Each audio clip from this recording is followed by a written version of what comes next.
everybody, thank you guys so much for clicking on this video. My name is Brittany and I'm so glad you all could make it. And as the title says, we are talking about natural hair. And I just want to share the few things that I practice throughout the months to assist me in growing my hair thicker and longer in a little over 4 months. So if you are interested, you have to keep watching. Okay, so I have about 7 tips that I believe really helped me grow my hair much longer and much thicker in as little as 4 months. And the first one to me would be frequent hair washing. And I don't mean every 3 days, I don't mean every 4 days, I'm talking every 7 to 10 days max. And of course, I don't really honor it every week because life gets in the way. So there's some times where I wash my hair 2 weeks as of now. But when I first started my hair journey, again, back in August 2021, I was on it with the wash days.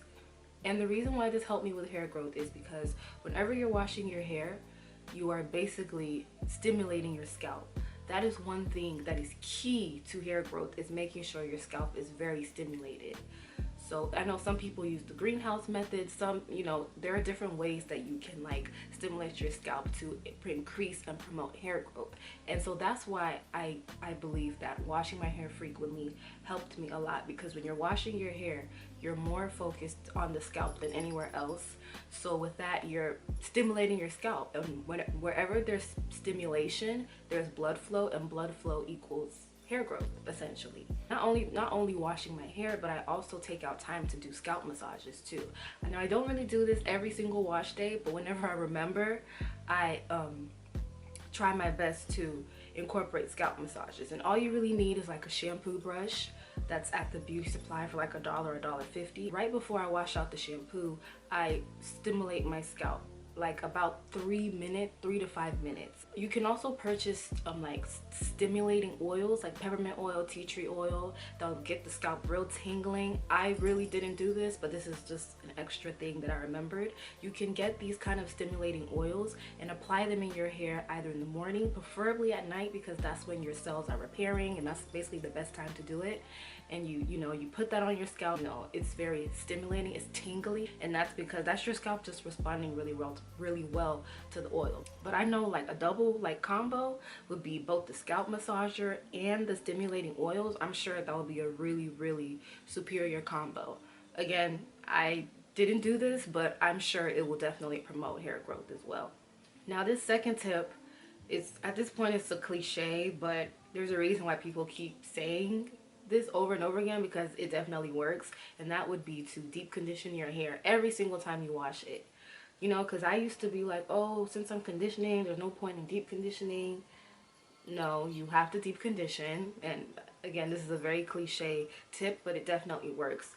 Deep conditioners, the formulas are so different from regular conditioners that they really further penetrate into your strands and your scalp and gives your hair the nutrition that it really needs to grow, and also the moisture. I noticed that, well, as of lately, I don't really wash my hair without deep conditioning anymore, but I can definitely tell the difference from when I was treating my hair any kind of way to now that I'm actually focused on the moisture, focused on conditioners and deep conditioners. My hair is definitely thanking me for it. There's such a clear difference now. So deep conditioning, it's an oldie, but it is also a goodie. So the third thing that helped me was detangling my hair inside the shower. And when I mean inside the shower, I mean making sure your hair is damp/wet. It doesn't have to be soaking, dripping wet, absolutely not, but just making sure that your hair is damp enough to where the water will also assist you in detangling and making that process much easier. Again, I noticed how I was treating my hair before I started my journey again versus now, and I've never really seen this much growth in 4 months before ever in my life. So I definitely think that detangling my hair in the shower has a lot to do with it, because I don't lose nearly as much hair. And now that we're still on the topic of detangling, another thing that helped me too was finger detangling before even going in with any tools at all.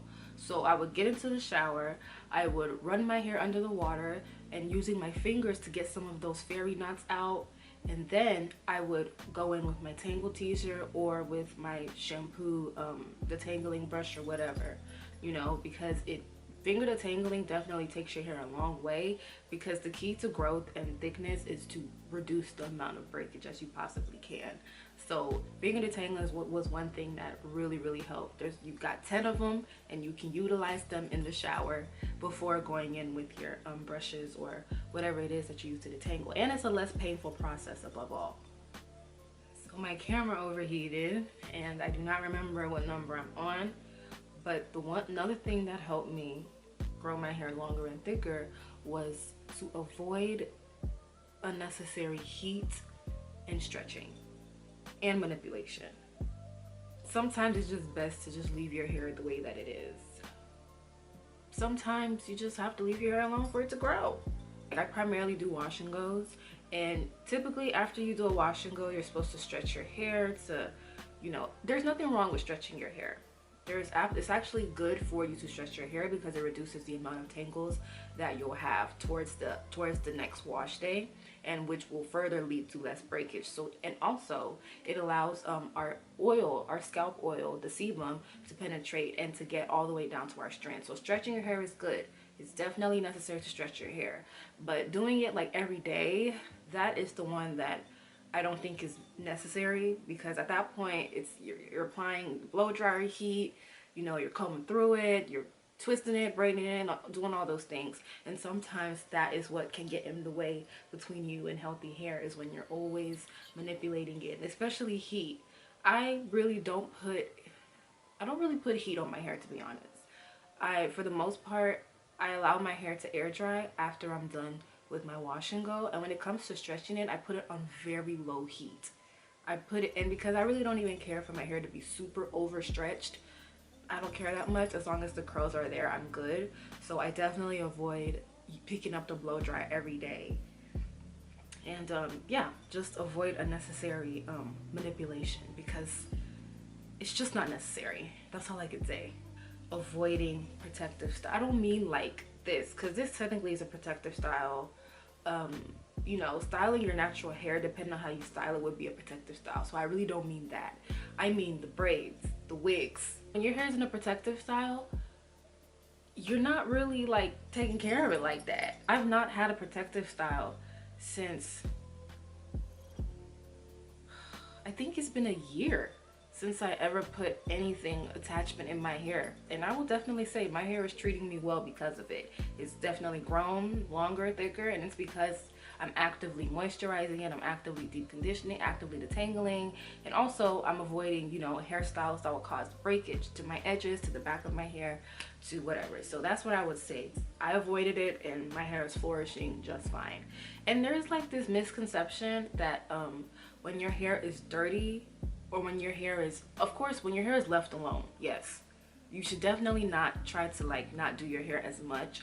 So technically under a wig or under braids, your hair is left alone, but you're not really doing anything. It's just there. You're not moisturizing, you're not doing much to it. You're not cleansing it, above all, because clean hair is also key to making sure your hair is luscious and, fruitful.